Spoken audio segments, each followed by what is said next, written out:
Welcome to part 2 of our Titanic expedition. This time we're going to be looking into Cat's second class passenger, Mr Lawrence Beesley, and discover his fate. So let's get into it. Lawrence Beesley was born on the 31st of December 1877 in Wirksworth, Derbyshire, England. He was born into a large prominent family to Henry Beesley, who was a local bank manager, and Annie Marie Beesley, who was a homemaker who managed the family's large Victorian household. This was a typical upper middle class role for women of the 19th century. Her primary role was looking after 8 children. Lawrence was educated at Derby School and went on to graduate with first class honour in the National Science Tripos from Caius College, Cambridge. He began as a schoolmaster at Wirksworth Grammar School in Derbyshire. He then went to work as a science master at Dulwich College in London until he resigned in 1912 to take a holiday to the United States to visit his brother in Toronto. On Good Friday, the 7th of April 1912, just days before the Titanic carried out its transatlantic journey, Lawrence was allowed on board to take a tour of the ship. He famously visited the first-class gymnasium and was photographed inside. Afterwards, he wrote about the enthusiasm of the gym instructor, Thomas Macaulay, who stayed at his post to help passengers until the very end and was sadly lost in the sinking of the Titanic. Lawrence Beesley boarded the Titanic at Southampton on April the 10th, 1912, as a second-class passenger. His ticket, costing £13, was numbered 248698, which this time matched 100% with the Encyclopedia Titanica. His cabin, D56, was a comfortable 2-berth cabin, and fortunately for him, he had the entirety to himself. It was located in a convenient location close to the dining saloon and only 3 decks below the top boat deck. Lawrence spent a lot of his time reading, relaxing and observing the ship's mechanics. Due to having limited scheduled activities, he managed to amuse himself by counting the ship's structural sways per minute. On the night of the accident, at approximately 11:40 p.m, Lawrence was reading in his cabin when he felt what he described as a slight heave or jar. The movement felt so minor that it caused no reason for concern, but once the engines had stopped, Lawrence put on his dressing gown and went to investigate. Lawrence went into the second-class smoking room where he met a group of men who were playing cards. They had apparently felt more of a heavy emotion than he had, but as far as he could tell, none of them had gone up to inquire, even though one of them had reported seeing a towering iceberg passing the window and alerted the others to watch as it passed the window view. One man even joked about getting some ice from the top deck to put into his whiskey, not knowing how real that was. Lawrence then went back down into his room where he sat reading again for a while. Lawrence notes the sorrow that he is filled with at the fact of never seeing any of the occupants of the smoking room ever again. They were all nearly young men, full of hope and joy for their new lives in a new world, mostly all unmarried, keen, alert, with the makings of a good citizen. Once on deck, unlike the accounts that have you picturing crowds running around the deck in terror, fighting and struggling, absolute order and quietness actually prevailed, while the band still played just to cheer up any heart that could hear them play. With the sharp cold of the night air, the thought had crossed his mind to go back below just to get a heavier overcoat and some money if they were to embark on boats, but he could see all this time people were pouring up from the stairs and adding to the crowd. He looked through the vestibule windows and saw people still coming upstairs, and decided it would only cause confusion passing them on the stairs, and so he remained on deck. Lawrence waited on the starboard side and watched women and children as they boarded lifeboats. All of a sudden, a large group of men rushed to the port side following rumours that men were being boarded there. This left Lawrence nearly alone. As lifeboat 13 was being lowered past his deck, a crew member called out to see if any more women and children were present. Finding none, the crewman looked at Beesley and ordered him to jump in, to which he did. While his lifeboat rested on the water, a massive discharge from the ship's pumps pushed lifeboat 13 directly underneath the descending lifeboat 15. Even with around 40 crewmates, including Lawrence, screaming "Stop lowering," no one could hear them over the roars of the ship, and lifeboat 15 continued its descent into the pitch black of the night. It wasn't until the last moment that a stoker managed to cut the ropes with a pocket knife, allowing lifeboat 13 to float free, which saved them from being crushed by the descending lifeboat 15. Once the Titanic took its final plunge, there was a strange psychological phenomenon that took a hold of the survivors that Lawrence describes as a protective amnesia, a collective feeling that they were trapped inside a vivid dream. They were all watching nearby from a position that felt like perfect safety. Eventually, the Titanic's stern rose high against the lighting of the stars. The lights blinked out, and he saw the Titanic break apart. The passengers didn't experience any overwhelming fear.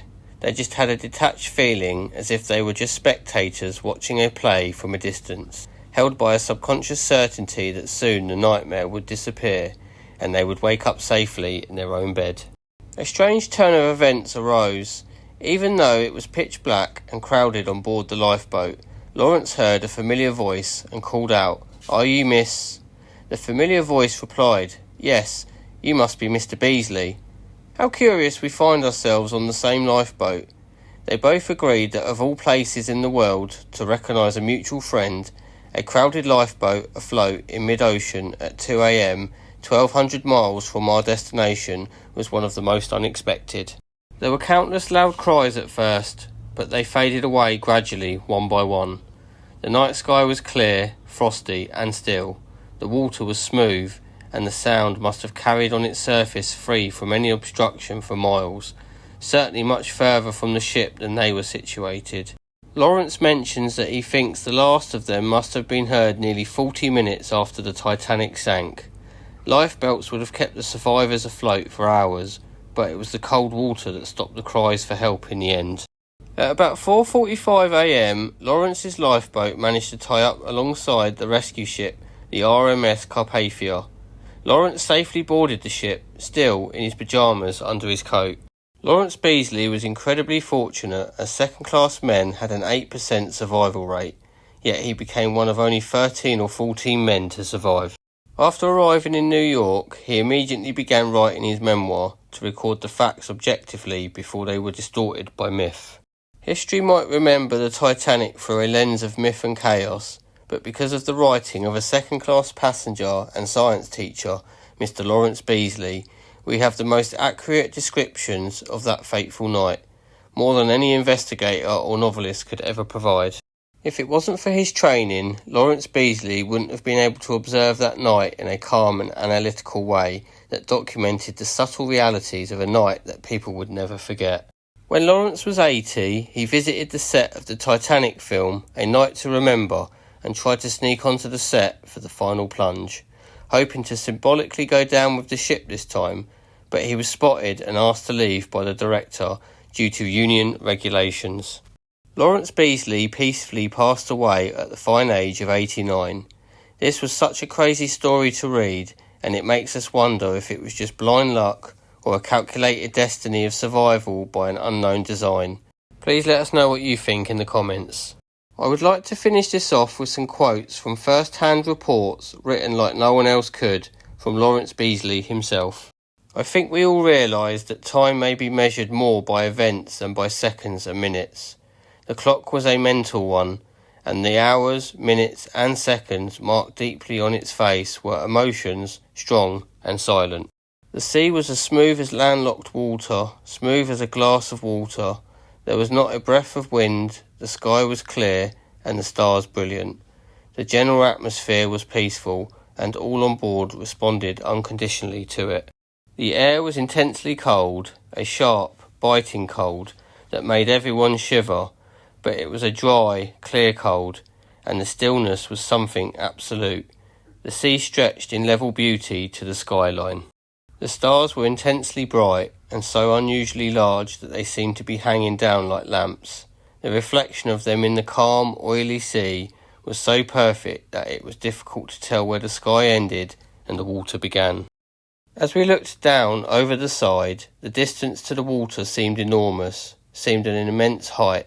75 feet down to the black, oily sea below. It looked a long journey.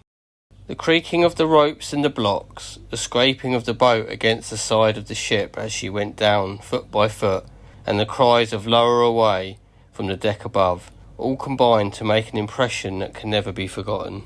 We went down by jerks, sometimes the bow lower than the stern, then the stern lower than the bow.